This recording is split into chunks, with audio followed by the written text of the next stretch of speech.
And it comes down to the $5 trillion question. It's the game show of reality called Gun or No Gun. So let's look into this. Right. So this is what people don't understand. There's a little schmancy graphics for you. So in a society, we have voluntary stuff, right? I mean, we have stuff that we do voluntarily. I mean, if you go for a job, you don't take a gun in and hold the guy hostage until he gives you the job. You don't kidnap his children. There's if you go on a date, you don't cudgel the girl and take her home. I mean, it's all voluntary stuff that you interact with. When you want a coffee, you don't steal it, you buy it or whatever, right? So we have all these voluntary things in society. Now, there is, in any society, a small subset of violence, right? Of people who are parasitical, who are violent, who are criminals. I think it's actually smaller than this in a really free society, but I wanted you to be able to read the font. Oh, and remember that off to that way, I think it is, to the left, there's a link for a high-def version of this.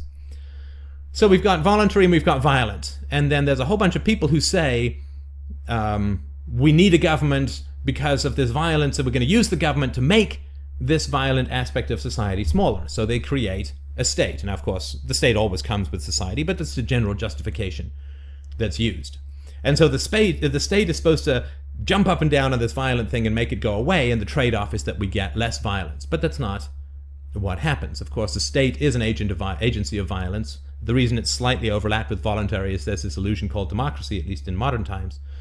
So what happens is those who like to profit from using violence basically get off the streets and get into Congress, right? So the violent people all move to the state, right? Because the state has overwhelming violence and the state has the legal right to initiate the use of force. So what happens is those people join the government, and the government, because of its monopoly on violence and its overwhelming capacity to control and rule through violence, it grows, right? And of course, as an inevitable result and simultaneous with this growth, the voluntary aspect of society diminishes. And so basically, the gun eclipses the handshake.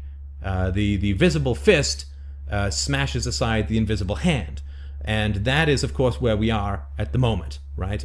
And if you don't know the difference between red and blue, if you don't know the difference between violence and voluntarism, then you need to stop talking about society. Because if you don't get this, then you just don't have a clue. So again, if you don't know the difference between gun or no gun,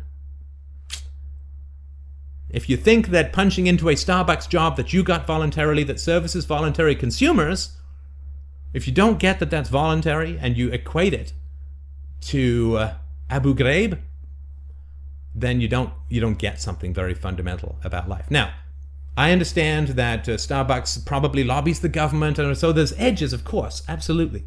I mean, this is a voluntary show. I think the TCP/IP protocol was developed by government labs at some point, and the internet was originally funded by the Department of Defense. I mean, you can put a little shit in your sandwich, but there's still a big difference between that and a completely shit sandwich. So I just wanted to point this out to understand this difference.